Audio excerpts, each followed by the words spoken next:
Nagbalik loob ang isang miyembro ng Communist Terrorist Group sa mga miyembro ng Bulacan 2nd Provincial Mobile Force Company sa Camp General Alejo S. Santos, City of Malolos, Bulacan. Kinilala ni Police Lieutenant Colonel Ronnie Albino, Force Commander ng nasabing unit, ang sumuko na si alias Kaklara, 32 taong gulang, isang vendor na dating kasapi ng Communist Terrorist Group Front Organization.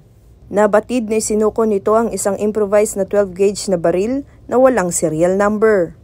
Layunin ng Bulacan PNP na hikayatin ang mga dating kasapi at taga-suporta ng rebeldeng grupo na magbalik loob sa pamahalaan sa pamamagitan ng Retold Community Support Program at Executive Number 70 na ipinapatupad ng National Task Force to End Local Communist Armed Conflict o NTF-ELCAC.